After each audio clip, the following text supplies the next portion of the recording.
fẹ́ wá sí orí live tẹ́lẹ̀tẹ́lẹ̀ but ìsinyìí I think I need to speak up. Gbogbo nǹkan tó ń dọ́kọ́ ni wúrà o. Ẹ gbàgbé o. Ó dé stage kan I wanted to commit suicide. I thought I was in love. Èmi ni mo bá rí ara mi. Lórí ẹ̀ṣẹ̀ tí mi ò ṣe. Bá jẹ́ pé lóòótọ́ ni mo bá wí woman sùn ni. Wọ́n wà lẹ́wọ̀n now. You know what they did to me? They took me to lab. Wọ́n kọ́ mi sípa tí wọ́n fi you understand sample tó fi rà àkókò mi báyìí. They did dry test and wet test fún mi. So because she wants to go and get married to Oba, kò mọ bó ṣe lè ṣe tó yẹ pé mo ní domestic violence kó tó máa parọ́ mọ́ nìyẹn náà. And now dẹ̀ gbé mi lọ máa lọ sẹ́wọ̀n. Báwo ni mo ṣe máa believe pé woman yóò love me because she will take me to work for complete 1 year ló fi ń gbé mi lọ bí iṣẹ́ tó fi ń gbé mi padà wá. Kì í ṣàná. Then ó ní ọba kan tí mo ti mọ̀ tipẹ́ mú mi bá mi gbogbo everybody mi anybody wọ́n sọ mi anybody sọ̀rọ̀ mọ́ ní àwọn tó ń ṣe nǹkan ọmọ ọba làwọn méjèèjì ọba tó wá síbẹ̀ yẹn they are more than 8 ṣé ló gbógun tì mí ó lé mi àtọba ń jó kinní kan mo ṣàlàyé fún mo ní kò rí báyìí o mo ní ìmọ̀yàn tó pe ọba bóyá mo ní mo ṣáàrí wọn bẹ̀ mo dẹ̀ kí everybody I understand so mo ṣáà wò láti gbà yẹn mo rí bó ṣe máa ń ṣe nìyẹn o. Adeniyi lẹ́ ń wò lójú ìwòran yìí tó jẹ́ ọkọ Christy Olúbùnmi èyí tó lọ fẹ́ ọba ABEPA olórílẹ̀ ìjọ̀gá ọba Adékeyè Adéyẹmí Ọlánrewájú ohun ẹ̀lẹ́fẹ́ gbọ́ báyìí ìyẹn Adeniyi Joseph ẹni tí Christy fẹ́ tán sọ pé ó ti jáwọ́ ìkọ̀sílẹ̀ fóun Adeniyi sọ pé òun ò jáwọ́ ìkọ̀sílẹ̀ fún Christy o ó ní ìwé ìkọ̀sílẹ̀ yìí gan òun fẹ́ rí torí pé kò sọ́wọ́ òun bẹ̀ òun ò sí nínú ẹni tó bọwọ́ lù ú pé òun ò fẹ́ Christy mọ́ bẹ́ẹ̀ ò bá gbàgbé Christy ló sọ pé ọba àjọ̀gá òun ló ṣe ayédèrú ìwé ìkọ̀sílẹ̀ yìí fóun ọ̀rọ̀ ń bá mo kó mo rò ó bọ̀ aláre ó jàgbá lónìí ó dá mi lójú nǹkan ó gbé nǹkan hànú ẹ má kú òun bẹ́ẹ̀ o ẹ wá nǹkan fìdílé ẹ ṣíà ètò yìí ẹ láìkí ẹ subscribe síbẹ̀ ẹ comment ọ̀rọ̀ Adeniyi ẹni tí Christy parọ́ mọ́ wípé ó bóun lájọṣepọ̀ tipátipá tí wọ́n sì tì mọ́lé ní London ohun ẹ̀lẹ́fẹ́ gbọ́ yìí. Bẹ́ẹ̀kọ̀bọ̀ mo jẹ ìyà ojú mi rí ó dé stage kan I wanted to commit suicide because mo jẹ́ ẹni tójú máa ń tì. You don't know anything. You don't. If I show you some pictures, ẹ máa lanu sílẹ̀ ni. But me because I told I don't grant any interview online. Lóko tí mo bọ́lá lẹ̀ yìí tó sọ yìí ó máa lọ fún So you know, me, of course, I've been hearing a lot of people, you understand, and I called to even cover her up. Me, she's trying to fight for money. She's trying to fight for money. Yeah. But I told her, forget about everything for now. You will get your money. You know me very well. She knows the kind of person I am. Nobody's capping here or being she knows me, everything. It's like go and face me, so you know what, you're gonna call her whoever life to call here and then with me if I want to see only life tele but you say I think I need to speak up. See about everybody ma fẹ́ ya wèrè gbogbo nǹkan tó ń dọ́kọ́ ni wúrà o ẹ gbàgbé o gbogbo nǹkan tó ń dọ́kọ́ ni wúrà you guys don't know what some people go through you understand to make 10 kobo wọn ọmọ bí tẹ̀yìn ṣe dé kọ́bọ̀ o but wọ́n ní gbogbo ẹ̀ hotel wa everything lọ ìdán gbogbo ẹ̀ ń dán ṣe everything but wọn ọmọ bó ṣe ń lọ èèyàn kan ló wà lẹ́yìn orò tó rò fi ń dùn some people will come into your life to come and build their life on your own but you want to build it on one day one more don't love nǹkan tí mo kàn rí nínú kinní nìyẹn I was just being stupid in love I thought I was in love èmi ni mo bá rí ara mi pẹ̀lú gbogbo tí mi gbọ́ yìí so èèyàn bùnmi lè gbé 50-something million ó lè fún ọba ní 1,000 pounds ọ̀dà gbogbo mọ́tò tètè mi tí mo ní ní London ó lọ bá gbogbo ẹ̀ pátápátá just because of well we were fine olóṣèwé fún mi ti fi ṣiṣẹ́ nílùú ìlú wáyé what's the big deal there bringing money from Africa to come and set up a family business here mo kó wá láti Nàìjíríà she knows record kìíní mo kó wá láti Nàìjíríà láti wá fi ṣe car business nílùú yìí mo dẹ̀ fi orúkọ yìí mo fi ṣe gbogbo mọ́tò yẹn níbí báyìí orúkọ ẹ̀ pátápátá I was thrown out like a piece of shit bí ẹni tó lára tó níyàn lórí ẹ̀ṣẹ̀ tí mi ò ṣe tájẹ́ pé lóòótọ́ ni mo bá wí woman sùn ni wọ́n wà lẹ́wọ̀n now you know what they did to me they took me to lab wọ́n kọ́ mi sípa tí wọ́n fi you understand sample tó fi rà àkókò mi báyìí they did dry test and wet test fún mi ọlọ́pàá ò mú mi rí níbi ajé mi tí bàbá àti ìyá mi tó ti bí mi. So because she wants to go and get married to ọba, kò mọ bó ṣe lè ṣe tó ẹgbẹ́ mo ní domestic violence, kó tó máa parọ́ mọ́ nìyẹn náà, and á dẹ̀ gbé mi lọ, máa lọ sẹ́wọ̀n. But ó mọ̀ pé I'll go to work and come back maybe around 9 o'clock. Nǹkan tí bá rà wà máa kó sílẹ̀, máa ṣe gbèsè every friend yẹ. Mo tó bá tún di láàárọ̀ ọjọ́ kejì, woman yìí, báwo ni mo ṣe máa believe pé woman yóò love me because she will take me to work for complete 1 year ló fi ń gbé mi lọ bí iṣẹ́ tó fi ń gbé mi padà wá. So what else, how else do a woman want to show love to you? So the kind of woman tó ṣe irú nǹkan bẹ́ẹ̀ yẹn, báwo ni mi ṣe ní relieve wealth mi fún, báwo ni mi ṣe ní fún lówó mi, báwo ni mi ṣe ní tọ́jú ẹ̀. So me bringing money from Nigeria, àwọn mọ́tò tí mi ń pa ní Nigeria, mo split it into 2. Ó kó díẹ̀ wá síbí báyìí, aláyé you know what, ìwọ ojú òkú sílé máa tọ́jú àwọn ọmọ. Jẹ́ kí mi lọ máa faṣẹ́, àdèmátà mọ́tò díẹ̀, ìjọba gbọ́dọ̀ mọ̀, ara máa ṣe díẹ̀. Bó jẹ́ 500, bó jẹ́ 300 lórí, ìwọ tó fi máa fi keep family mi ò mọ̀ bóun tó gbogbo owó yẹn jọ láti lọ fi ṣe royal family. Mọ́tò tí mi ń gbé lọ fi ṣe orúkọ ẹ̀ ni mo fi ṣe. I can send proof tó bá gbé bí àwọn parọ́ ni mi ò parọ́ o. Proof wà ní bí mo yẹn transfer owó sínú account ẹ̀. Show it, I was giving £1,100 every month. Gbogbo gbà ṣáà máa fi tọ́jú lé. Ǹjẹ́ kí mi lọ máa faṣẹ́ wa, ìwọ máa worry, I'm still very young. I'm a young guy, I have some money in Lagos and I'll bring some here. Ǹjẹ́ ká máa ta mọ́tò díẹ̀. Kìnní kan wà tí ó ta kókó tẹ́ ẹ̀ mọ̀. Christy yìí, ìyẹn Christy Olúbùnmi, òun ló ṣètò bí Adeniyi ṣe wá sí London. Wọ́n sì jọ ń gbé gẹ́gẹ́ bí tọkọtaya. Ìwádìí jẹ́ kó yé mi pé nígbà náà, Adeniyi jẹ́ ọmọ 44 years. Ìyẹn nígbà tí Christy ń gbìyànjú láti ṣe 50th birthday. Tá a bá ní ká wò tọjọ́ orí, Christy Olúbùnmi yìí ó jáde níyì lọ. Bẹ́ẹ̀ bá sì rọmọkùnrin ọ̀hún arẹwà ọkùnrin ní. Ọjọ́ orí kan là ń sọ ń bì, ìfẹ́ ló jà jù. Bẹ́ẹ̀ bá gbọ́ nínú ọ̀rọ̀ Adeniyi, ẹ mọ̀ pé Adeniyi ó fẹ́ràn Christy púpọ̀. Nígbà táwọn méjèèjì délùú èbó, ó sọ pé Christy ti kọ́lé lóòótọ́ kóun tó dé. Ó sì sọ nínú ọ̀rọ̀ rẹ̀ pé 2019 òun náà lòún dọ̀dọ̀ Christy tóun sì ń bá gẹ́gẹ́ bí lọ́kọláya. Gbàgbé ọ̀rọ̀ Christy ọlọ́kọ mẹ́ta là ń sọ o. Christy ọ̀hún gan kó tó di kó pàdé Adeniyi, ó ti lọ́kọ méjì sẹ́yìn. Ṣùgbọ́n nígbà tó di pé ọ̀rọ̀ òun àtọba Jọ̀gá fẹ́ máa wọnú ara wọn, òun náà ni pé ó lè tí obìnrin, ó lò fún Adeniyi. Bá wá gbé Adeniyi pé ó rèpù Christy. Nínú ọ̀rọ̀ ẹ̀ ó ṣàlàyé pé nígbà tán gbé òun tó ń dágọ̀ ọlọ́pàá yẹn ní London, ó ní gbogbo orí nǹkan ọmọkùnrin òun náà ni wọ́n ń yẹ̀wò, tá ń fi kinní fofo kan nù láti confam pé ṣé lóòótọ́ òun náà ló rèpù. Mo close láti ibi iṣẹ́ kí wọ́n ní mọ́tò ní ìwé mọ́tò mọ́. Just wọ́n wá èèyàn kọ́ máa ń pè ní wípé wọ́n rí towing truck tó ń lift mọ́tò lápò mi. Mo ṣe bóde ló gbé mọ́tò lọ ni. Mo lọ sí police station, mo ní mi ò rí mọ́tò mi mọ́. Mo pe ọlọ́pàá tó wà ní case yẹn pé kíní. Well, probably because Christy came to us the other time to come and report that the car was stolen. The boat was stolen? My own car? Ìlú yìí orúkọ ẹni tó bá fi ṣe mọ́tò ló ní mọ́tò. So ó lè lọ declare pé stolen. You understand anyway tó bá rí. Ẹ bá mi dúpẹ́ lọ́dọ̀ Ọlọ́run, ẹ bá mi dúpẹ́ lórí ìyá mi. Ẹ bá mi dúpẹ́ lọ́wọ́ Ọlọ́run tó kàn dá mi wípé mi níṣẹ́ wọn. Gbajàpọ̀lọpọ̀ yẹn ló pè mí lálẹ́ ọjọ́ yẹn pé Joseph, don't drive that car. So person came to report the car stolen. So if you drive the car, you're gonna be stopped and you be charged for theft. Mọ́tò tí mo fi owó nira tí mo fi owó á ní ìlú yìí ni mo tẹ̀ ti pa owó yẹn máa wò pé fine. Ó mú owó wá láti Nàìjíríà láti wá fi rà á ní bíbá yìí. No 1 or 2 no 3. But because of love, she tried for me. She's a good woman. She was a good woman. Let me say that. So jẹ fún mi á tọ́jú mi á bá mi tọ́jú ọmọ. Iṣẹ́ mélòó ni mi ṣe nínú ilé? So irú obìnrin bẹ́ẹ̀ ni mi wá ṣe ní fún lówó. Báwo mi ṣe ní bá tọ́jú ẹ̀? Báwo mi ṣe ní wá ṣe lọ fún? A lot of people are saying òde yẹn kíníkan tó bá ti gbàgbé ẹ̀kọ́ sálọ mọ́ orí gbogbo yìí ti yẹ ti ya wèrè.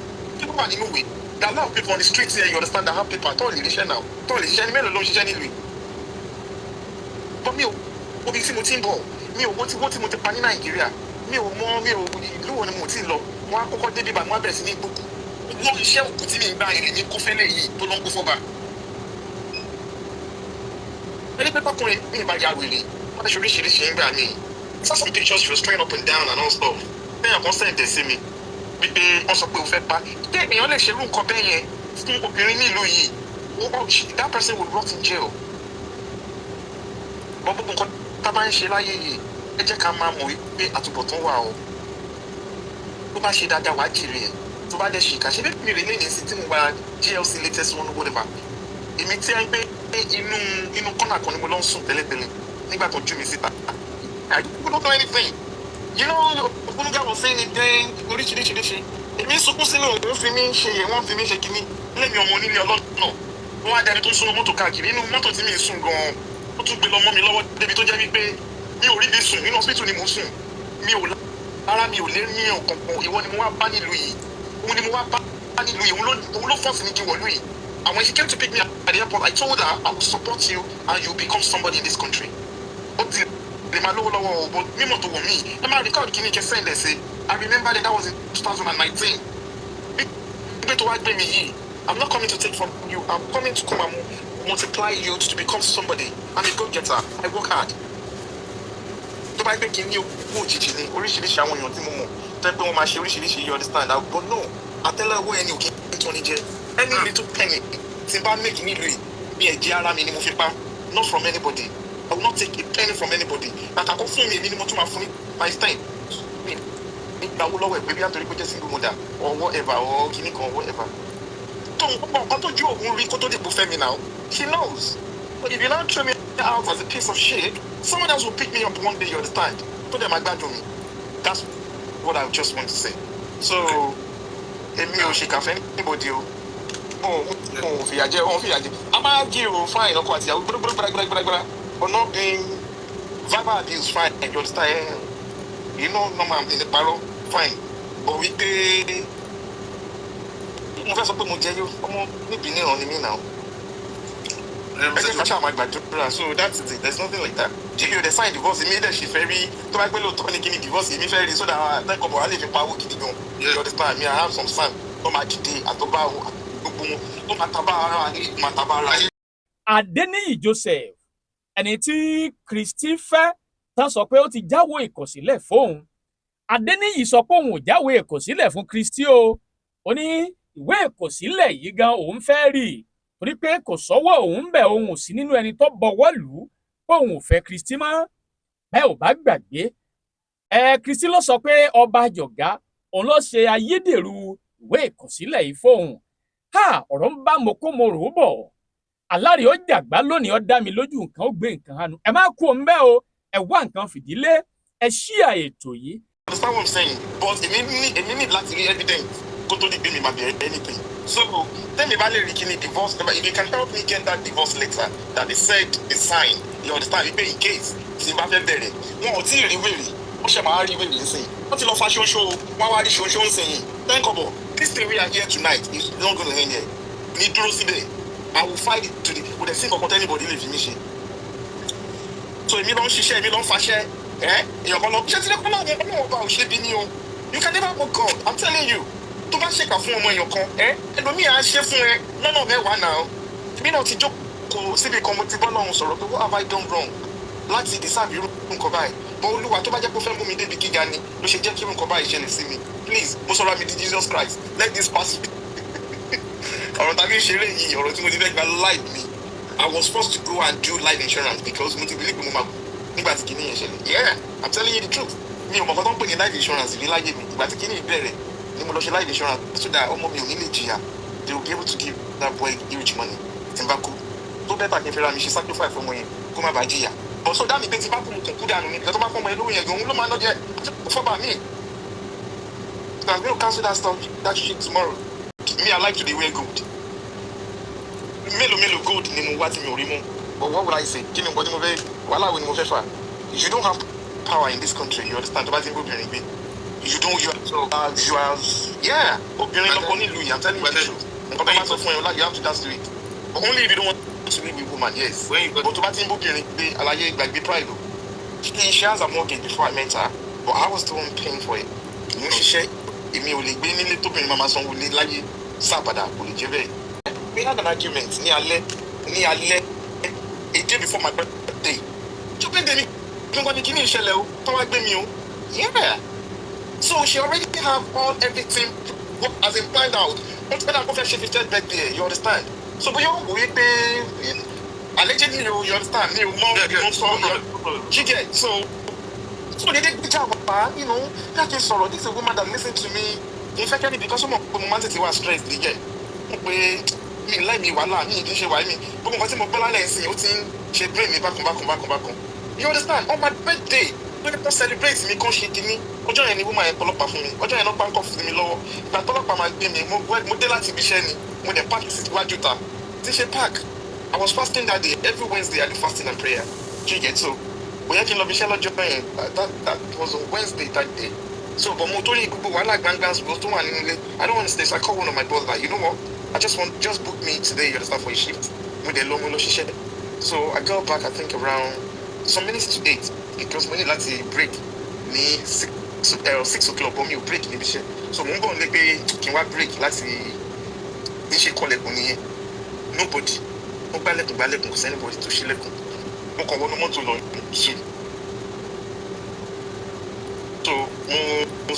So by the time I feel bad that day, láti ibi tí mo ti lọ break wọ́n pàtí wájú ilé wọn tí ṣe lẹ́kùn náà.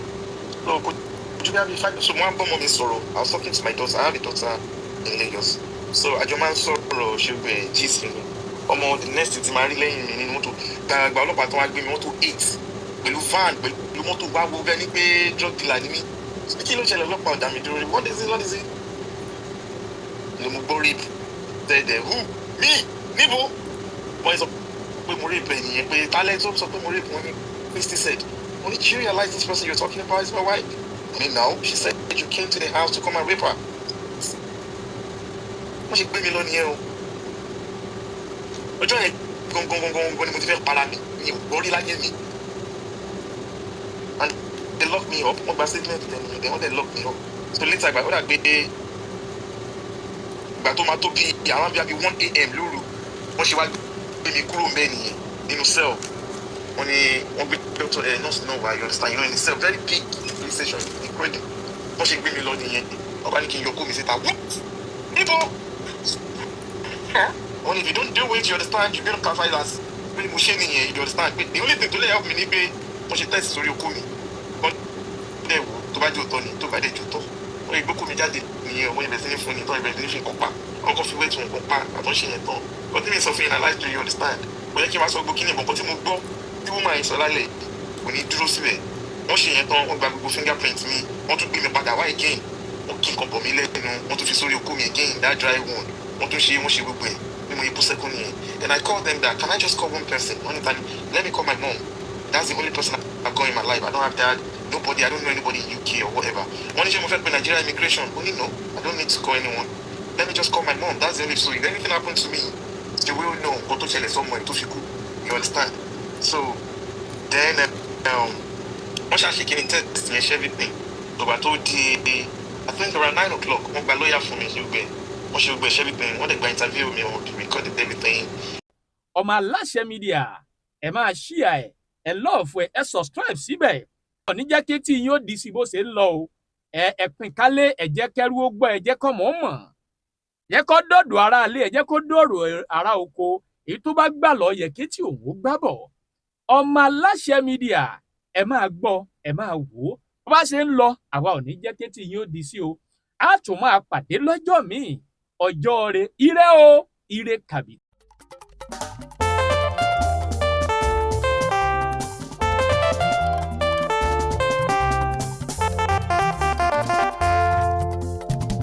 Àtìrẹtìrẹ o, ọmọ Aláṣẹ dìde. Àtìrẹtìrẹ o, ọmọ Aláṣẹ dìde. Wá bá wa sọ̀rọ̀ ìjìnlẹ̀, ká lè mọ̀ bí ayé ń kọrí sí. Wá bá wa sọ̀rọ̀ ìjìnlẹ̀, ká lè mọ̀ ìgbésẹ̀ tó yẹ ká gbé. Ọmọ Aláṣẹ.